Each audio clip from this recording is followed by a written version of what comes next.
자, 국민의힘에서 특히 더 주목하던 쌍특검 표결이 오늘 전격적으로 치러집니다. 당초 오늘 안 한다고 했는데 국민의힘이 지금 민주당 입장 바꾼 것에 대해서 반발하고 있습니다. 자, 박 교수님, 오늘 갑자기 이거를 강행한 이유가 뭘까요?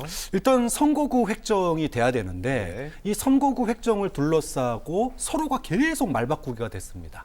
처음에 선거구 획정안이 나왔을 때 민주당에서 반발했어요. 우리한테 유리한 지역이 없어지는 거다. 이래서 반발을 했는데 그래서 결국은 논란 끝에 민주당이 그럼 그 원안 그대로 가자 그랬더니 이번에는 또 국민의힘에서 반발했습니다.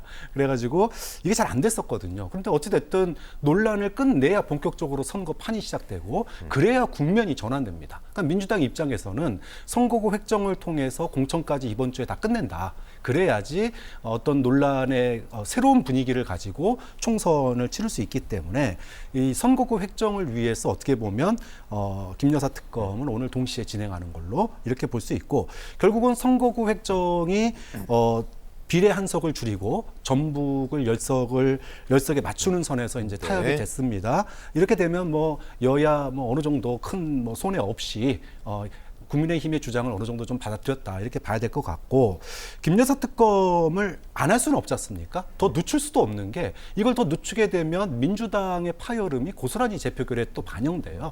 그렇기 때문에 뭐 오늘 재표결에서 부결이 되는 한이 있더라도 일단은 매듭을 짓고 만약에 부결되면 이번 총선의 어떤 그 주요 이슈로 김 여사 특검 재추진하겠다. 이렇게 이제 내걸고 민주당이 총선을 치르기 위해서 오늘 일단은 뭐 표결에 들어간 거 아니냐 이렇게 본 것 같습니다. 네, 공천 얘기로 돌아가면 이 보수 지역의 텃밭이라고 하는 강남과 영남 지역 공천 아직 윤곽을 드러내지 않고 있습니다.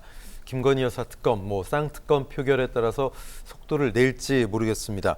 김재현 평론가, 이제 좀 본격적으로 속도가 날까요? 오늘 표결 처리 끝나면 어떻게 보세요? 아마 표결 처리 끝나고 나면 바로 직후에 모든 남아 있는 공천을 아마 순차적으로 발표하지 않을까 이렇게 예상을 해봅니다. 이번 공천에서 가장 중요한 대목 중에 하나였던 것은 사실은 윤석열 대통령의 심중이랄까요? 그것이 공천에 어떻게 녹아 들어가느냐, 반영되느냐. 뭐 실제로 반영됐을 수도 있고 아닐 수도 있지만 대체적으로 예상컨대, 추측컨대 대통령의 의중이 어떤 식으로든지 반영됐을 것이라고 하는 것은 사실은 공공연한 비밀 중에 하나 아니겠습니까? 그런데 대통령이 만약에 지금 상황에서 그러면 가장 주안점을 더 쓸 법한 부분은 내가 이 정도는 챙겨야 한다라고 하는 정도의 시그널을 당의 누군가에게는 주지 않았을까? 이것도 뭐 사실 확인된 만 아닙니다만 추측입니다. 그렇다고 한다. 이걸 전제로 한다 그러면 저는 두 가지 가닥이 있을 거라고 봅니다. 하나는 박근혜 전 대통령에 대한 예우 부분. 그리고 또 한 가지는 용산 출신 중에 내가 적어도 최소한 이 정도는 내 새끼로 좀 챙겨서 다음번에 국회에 좀 진입을 시켰으면 좋겠다라고 하는 그 두 가지 부분. 근데 그 두 가지 부분이 딱 맞아떨어지는 게 지금 대구와 경북 이 지역이 가장 핫한 지역으로 남아 있습니다. 사실은 서울 같은 경우는 누구를 갖다 넣어도 강남 가불병에 누구를 넣어도 그 부분에 대해서 신인이니까 혹은 뭐 이런 식으로 대충 넘어갈 수도 있지만 TK 지역 같은 경우는 그게 쉽지 않습니다.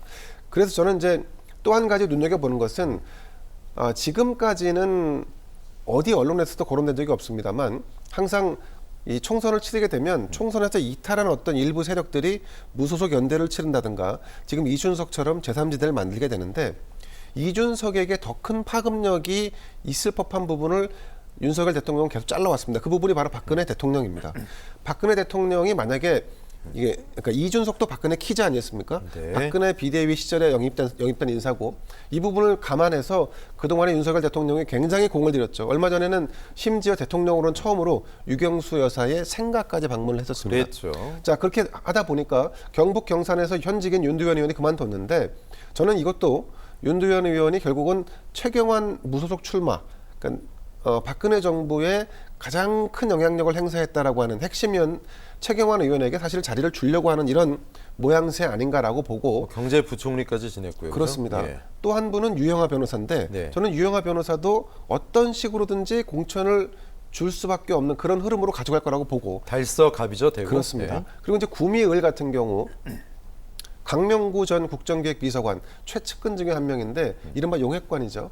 자, 이런 몇몇을 반드시 챙겨야 하는 구독. 그래서 고민이 깊어지는 거고 심지어는 당에서 국민 추천제를 하겠다는 얘기를 하는 건데 네. 국민 추천제라는 것은 말은 국민 추천입니다만 실제로는 몇몇의 지역구 유력 인사들이 이번엔 이 사람으로 했으면 좋겠어라고 하는 이른바 연판장 성격의 추천을 하면 그 사람으로 공천을 하겠다는 겁니다. 자, 이 상황까지 왔으니까 저는 뭐 어쨌든 그럼에도 불구하고 대통령의 의중은 일정 정도의 심중은 담아야 되고 한동훈 비대위원장의 원칙도 녹여내야 되고 그렇기 때문에 조만간에 그게 다 믹스된 형태의 어떤 최종 경선 결정안이 공천 결정안이 나오지 않을까 이렇게 예상을 해봅니다. 얼마 전에도 이런 관측이 좀 있었는데 이철규 의원이랑 한동훈 비대위원장이랑 조금 어떤 알력 싸움이 있는 게 아니야 이런 얘기도 있었거든요. 이견이 좀 있다. 단수 추천 놓고. 그렇죠. 근데 제가 이제 중요하게 보는 것은 한동훈 비대위원장의 스탠스입니다. 네.